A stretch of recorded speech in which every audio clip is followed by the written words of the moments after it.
ओम शांति। 18 अक्टूबर 2022 के ईश्वरीय महावाक्य।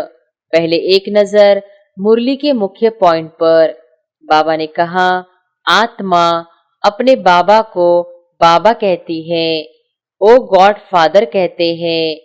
अब शरीर के फादर को तो गॉड फादर नहीं कहेंगे। कहते हैं राम राज्य चाहिए, रावण को जलाते भी हैं, परंतु यह नहीं जानते कि हम ही रावण संप्रदाय है। अब तुम बने हो ईश्वरीय संतान। अब बाबा आया है, कहते हैं मेरा पाठ है आसुरी संप्रदाय को दैवी संप्रदाय बनाना। अब तुम ईश्वरीय संतान बने हो। दैवी संतान बनने के लिए तो बाप के साथ योग चाहिए, जिससे विकर्म विनाश हो। एवर हेल्दी एवर वेल्दी बनने के लिए। और फिर बाबा ने कहा, जितना याद में रहेंगे तो अतीन्द्रिय सुख की भासना आएगी। बाप का रूप भी बेटे जैसा ही होता है, वैसे आत्माओं का बाप भी आत्मा ही है, परंतु परमधाम में रहने वाला है। तुमको बाप शक्ति दे रहा है, इतना पाठ पढ़ाते हैं, सब वेद शास्त्रों का सार समझाते हैं। और फिर लास्ट में बाबा ने कहा, यह बुद्धि की दौड़ी है। सन्यासी नहीं कह सकते कि अशरीरी भव मामेकम याद करो। परमात्मा सभी को कहते हैं, क्योंकि सभी मेरी संतान हैं। बाप समझाते हैं, बच्चे मैं भी आत्मा हूँ, सिर्फ तुम जन्म मरण में आते हो, मैं नहीं आता हूँ, तब तो तुमको लिबरेट कर सकूं। सृष्टि तो अनादि है, इसकी प्रलय नहीं होती है, सिर्फ पतित होती है, उनको पावन बनाता हूँ। इसलिए मैं नंदी गण पर व भाग्यशाली रथ पर आता हूँ, तुम्हें नर से नारायण बनाने। और अब सुनते हैं महावाक्यों को विस्तार से। मुरली का सार। मीठे बच्चे, कछुए मिसल सब कुछ समेट कर चुप बैठ स्वदर्शन चक्र फिराओ। बाप जो सर्व संबंधों की सैक्रिन है, उसे याद करो तो तुम्हारे विकर्म विनाश हो जाएंगे। प्रश्न है, ईश्वरीय कुल के बच्चों प्रति बाप की श्रीमत क्या है?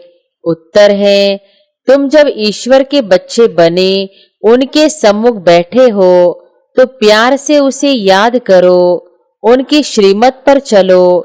जितना उसे याद करेंगे उतना नशा रहेगा। परंतु माया रावण देखता है कि मेरे ग्राहक छीनते हैं, तो वह भी युद्ध करता है।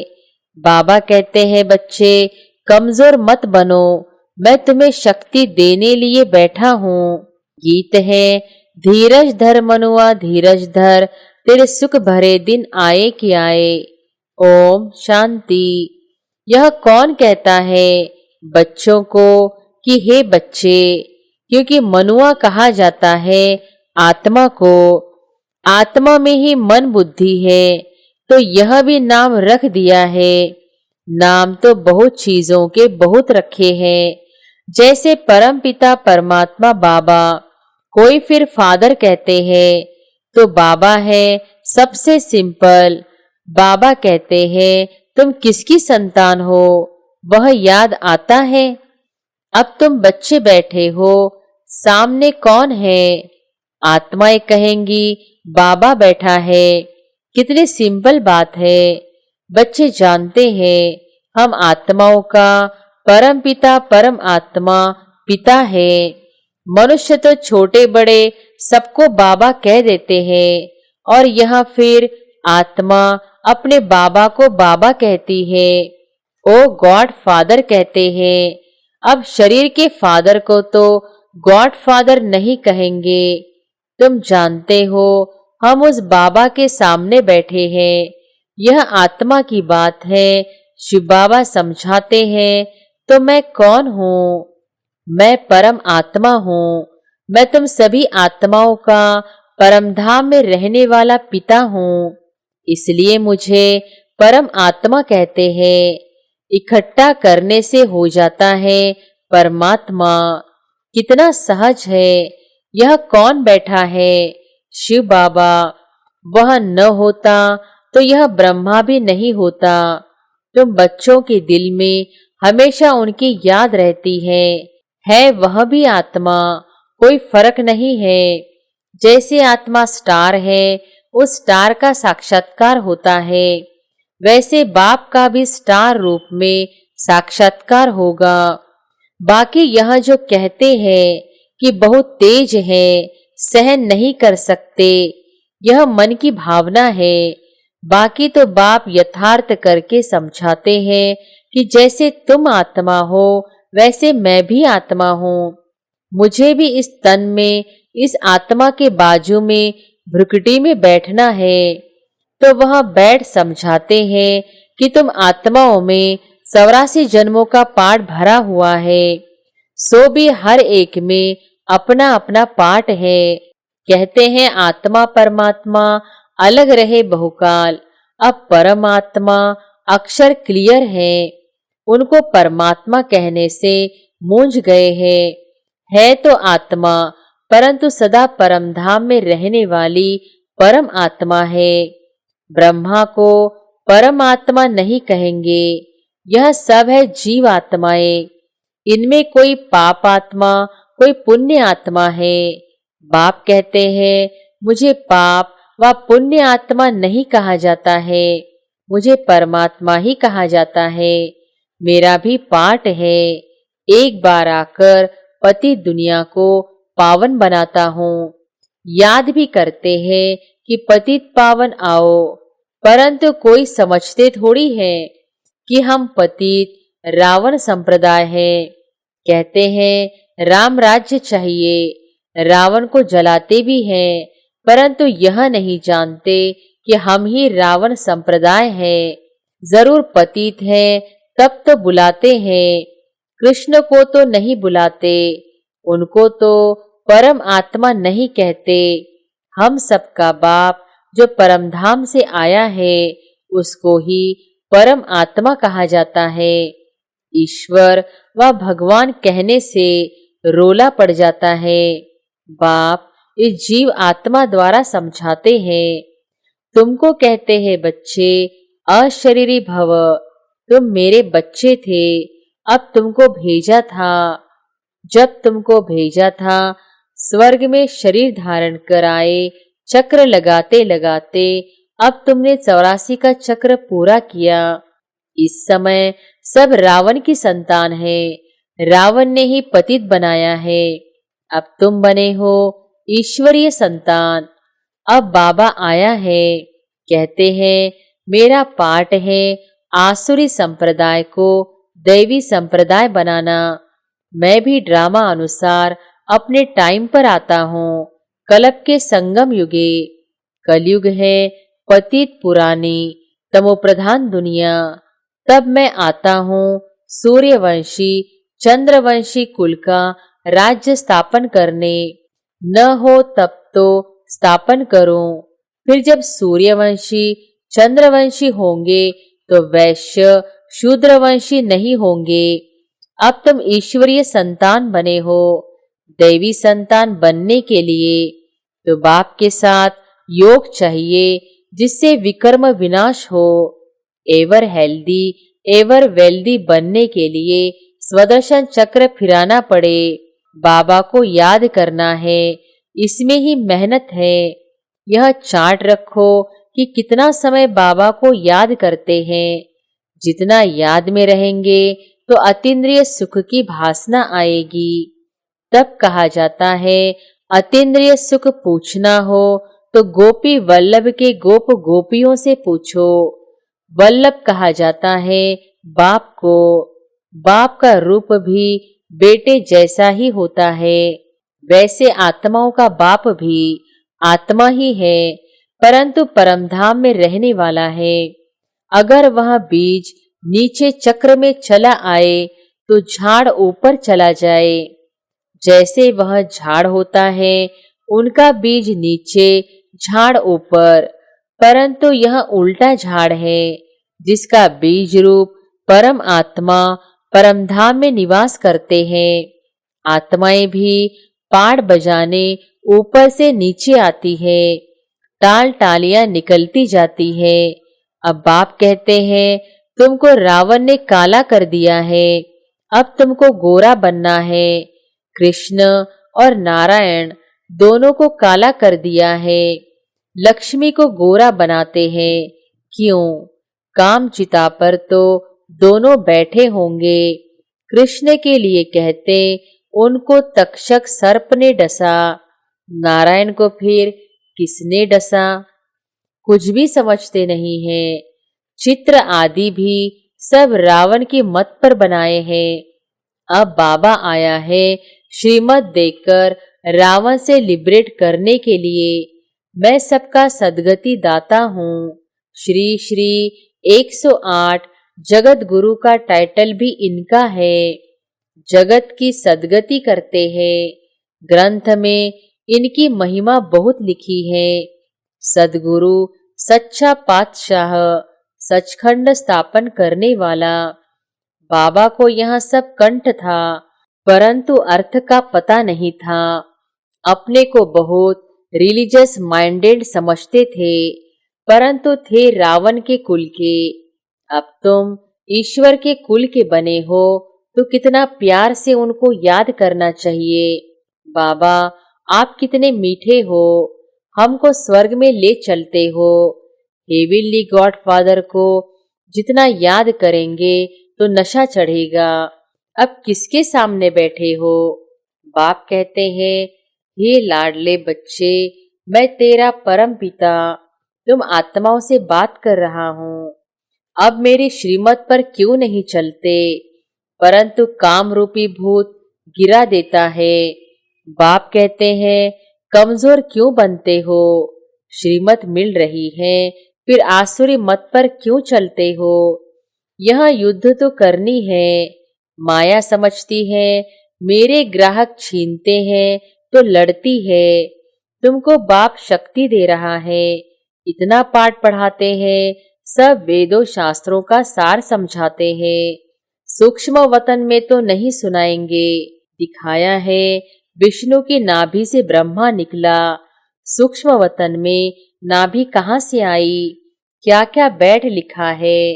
अभी तुमको जो नॉलेज मिल रही है यह परंपरा नहीं चलती, यहाँ ही खलास हो जाती है। पीछे जो शास्त्र आदि बनाते हैं वह परंपरा से चलते हैं। यह ज्ञान तो प्राय लोप हो जाता है। अब बाप कहते हैं मेरी मत पर चलो, देही अभिमानी बनो, इसमें दौड़ी लगाकर मेरे गले का हार बनो।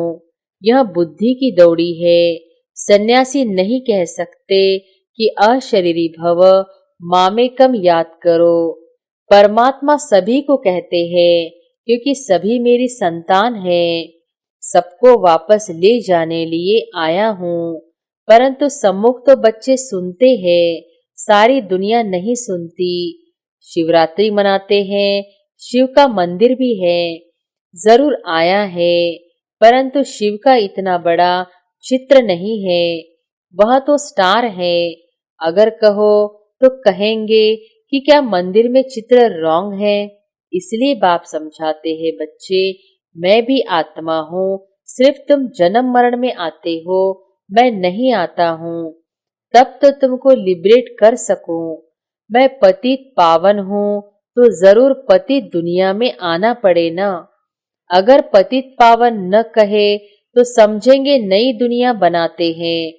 प्रलय हो जाती है, फिर नई सृष्टि क्रिएट करते हैं, परंतु उनको पतित पावन कहा जाता है तो इससे सिद्ध होता है कि यह सृष्टि तो अनादि है, इसकी प्रलय नहीं होती है, सिर्फ पतित होती है, उनको पावन बनाता हूँ। इसलिए मैं नंदीगण पर व भाग्यशाली रथ पर आता हूँ, तुम्हें नर से नारायण बनाने। सब चाहते भी है हम सूर्यवंशी बने।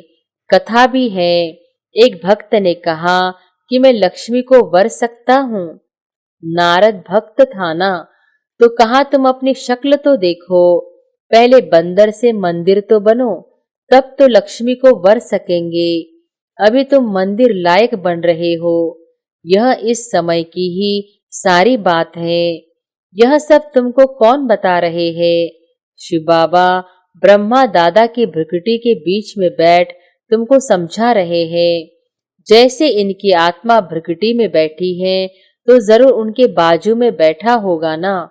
यह नॉलेजफुल बाप तुमको सारा राज आदि मध्य अंत का समझा रहे हैं, जिससे तुमको स्वदर्शन चक्र फिराना सहज हो। स्वदर्शन चक्र फिराने से तुम्हारे विकर्म विनाश होंगे, नहीं तो सजाएं खाएंगे, विजय माला में भी नहीं आएंगे। कछुए मिसल जब फ्री हो तो चुप बैठकर चक्र को फिराओ। अब तुमको घर वापस जाना है। यह अंतिम जन्म पवित्र रहो। इसको कहा जाता है लोक लाज। पतित बनने की मर्यादाएं तोड़ो और कोई को याद नहीं करो। आप मुए मर गई दुनिया। अशरीरी बन मेरा बनो तो विकर्म विनाश हो जाएंगे। सबको मरना तो है ही, फिर कौन किसके लिए रोएगा? हिरोशिमा में सब मर गए, कोई रोने वाला बचा ही नहीं। इसलिए अब रोने वाली दुनिया से वापिस जाना है। इस गंदी दुनिया में तो हर एक के अंग अंग में कीड़े पड़े हैं। उसको याद क्यों करे? स्वर्ग में थोड़े ही ऐसे शरीर होंगे, वहां तो अंग अंग में खुशबू होती है। बाबा कैसे गंदे बांसी को गुलगुल फूल बनाते हैं, तो उनको आना भी ऐसे पुराने लौंग बुट में पड़ता है। बाबा कहते हैं कि भले घर में रहो परंतु श्रीमत पर चलो, विकार में मत जाओ। तुम्हारे सामने शिव बाबा बैठा है, उनको भूलो मत। अच्छा गीत है, धरती को आकाश पुकारे। धरती पर रहने वालों को आकाश में रहने वाला बाप पुकारते हैं। अब मेरे पास आना है, इसलिए नष्टो मोहा बनो। मैं तुम्हें स्वर्ग के अथाह सुख दूंगा। बाप है सभी सुखों का पिन। मामा चाचा यह सब तुमको दुख देने वाले हैं। तुम्हारा है सारी आसुरी दुनिया नरक का सन्यास। सन्यासियों का है सिर्फ घर का सन्यास। तुमको इस डर्टी दुनिया नरक को भूलना है। इस समय मनुष्यों को थोड़ा भी धन मिलता है तो समझते हैं हम तो स्वर्ग में हैं, परंतु इस दुनिया में कोई कितना भी साहूकार हो, देवाला निकला, एरोप्लेन आदि गिरा तो सब खलास, फिर रोने पीटने लग पड़ते हैं। वहां तो एक्सीडेंट की बात नहीं, कोई रोता पीटता नहीं। बाबा कहते हैं अच्छा तुम स्वर्ग में हो तो खुश रहो। मैं आया हूँ गरीबों के लिए जो नरक में है। दान भी गरीबों को दिया जाता है। साहूकार साहूकार को दान करते हैं क्या? मैं तो सबसे साहूकार हूँ, मैं गरीबों को दान देता हूँ। इस समय के साहूकार तो अपने धन के फैशन के नशे में ही चूर है। अच्छा बाबा समझानी देते हैं, यह है इंद्रप्रस्थ, यहाँ हंस मोती चुगेंगे। बाकी जो बगुले होंगे वह तो पत्थर ही उठाएंगे। इसलिए बाबा कहते हैं यहाँ हंस गुणग्राही ही आने चाहिए, बगुले अवगुण देखने वाले नहीं। अच्छा मीठे मीठे सिकिलधे बच्चों प्रति माता पिता बाप दादा का याद प्यार और गुड मॉर्निंग। रूहानी बाप की रूहानी बच्चों को नमस्ते। धारणा के लिए मुख्य सार। पहली पॉइंट, बाप की श्रीमत पर चल, देही अभिमानी बन, बाप के गले का हार बनना है। बाप की याद में रहे अतीन्द्रिय सुख का अनुभव करना है। दूसरी पॉइंट, इस दुनिया से पूरा नष्टोमोहा बनना है। किसी के भी छीछी शरीरों को याद नहीं करना है। वरदान है, सेवा के बंधन द्वारा कर्म बंधनों को समाप्त करने वाले विश्व सेवाधारी भव।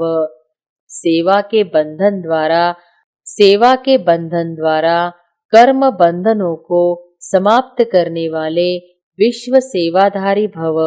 प्रवृत्ति में रहते हुए कभी यह नहीं समझो कि हिसाब किताब है, कर्म बंधन है, लेकिन यह भी सेवा है। सेवा के बंधन में बंधने से कर्म बंधन खत्म हो जाता है। जब तक सेवा भाव नहीं होता तो कर्म बंधन खींचता है। कर्म बंधन होगा तो दुख की लहर आएगी और सेवा का बंधन होगा तो खुशी होगी। इसलिए कर्म बंधन को सेवा के बंधन से समाप्त करो। विश्व सेवाधारी विश्व में जहां भी है, विश्व सेवा अर्थ है। स्लोगन है, अपने दैवी स्वरूप की स्मृति में रहो तो आप पर किसी की व्यर्थ नजर नहीं जा सकती। अच्छा, ओम शांति।